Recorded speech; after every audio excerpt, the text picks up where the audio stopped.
les réformes d'aujourd'hui ont tourné autour de 4 thèmes principaux.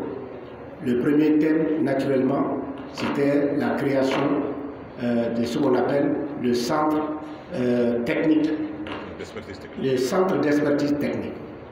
Alors, le centre d'expertise technique est un outil qui va être mis et qui est déjà pratiquement en cours à la disposition de l'administration des douanes et qui va permettre de mieux contrôler les marchandises au meilleur coût et par rapport au meilleur temps. Donc c'est une structure qui est là. Je pense que le directeur général des douanes aura l'occasion d'appesantir sur ce sujet-là lorsqu'il y aura des questions. Mais l'objectif de ce centre, c'est de produire un outil très performant pour arrêter les contrôles physiques, les contrôles manuels, pour passer tout au niveau des contrôles intrusifs. Ça, c'est extrêmement important. Vous savez que les contrôles, la profondeur des contrôles en matière de douane est limitée. Lorsque vous prenez un camion, par exemple, de riz, les douaniers peuvent décider de contrôler les 300 sacs de riz. Il a cette latitude.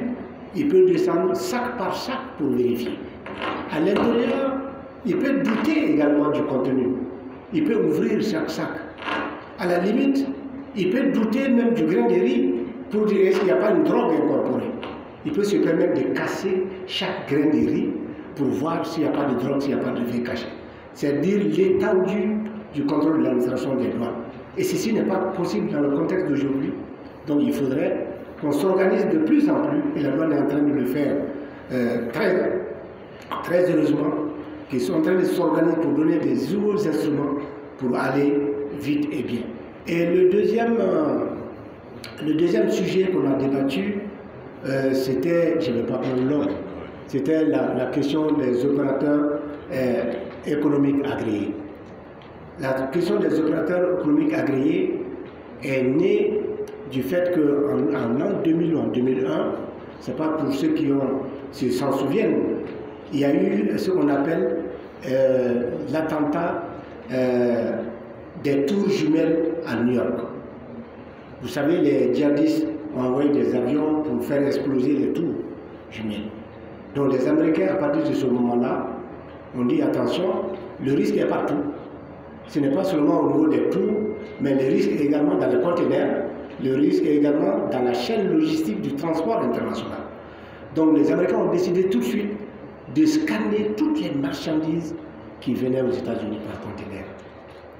Alors quand la décision a été prise, moi-même je faisais partie de la délégation en 2003, l'ensemble des douanes du monde se sont retrouvés à Bruxelles pour voir par rapport à cette décision américaine qui contrarie le commerce mondial, qu'est-ce qu'il faut faire. Et c'est extrêmement important qu'on puisse gérer cette question extrêmement importante.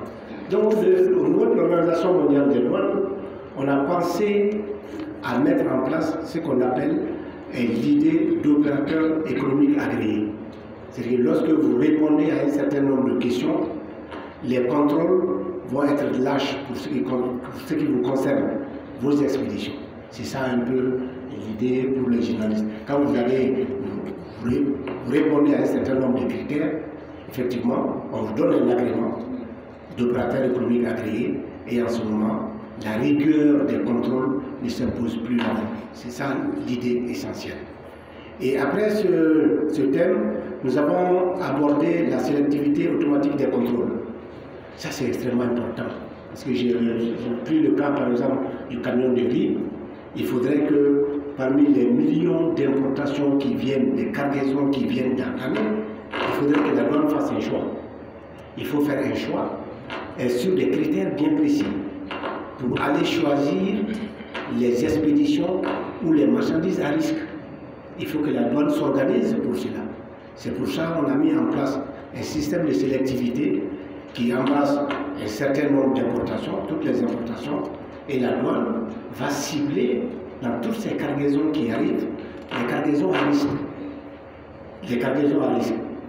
Et ce processus également a un avantage important, c'est que dès lors que la marchandise atteint un certain nombre de critères, en tout cas de confiance, on appelle ce qu'on appelle la marchandise passe au circuit vert. Le circuit vert, c'est-à-dire que lorsque votre marchandise passe au circuit vert, il n'y a plus de contrôle au niveau de la douane. Le transitaire dépose la déclaration en douane, il va prendre ses marchandises sans aucun contrôle, le transitaire va chez lui. Donc il y a un certain nombre de circuits qui sont sélectionnés à travers ce module de sélectivité et qui ont pour objectif également, n'est-ce pas, de rationaliser le contrôle, d'alléger les temps d'enlèvement des marchandises sous douane, tout en veillant, n'est-ce pas, à la sécurité des recettes. Et le troisième thème, c'était la réappropriation de la fonction évaluation. Vous savez qu'en douane, il y a une équation toute simple en douane. L'équation, c'est quoi? Lorsque la marchandise est importée, vous appliquez le tarif des douanes.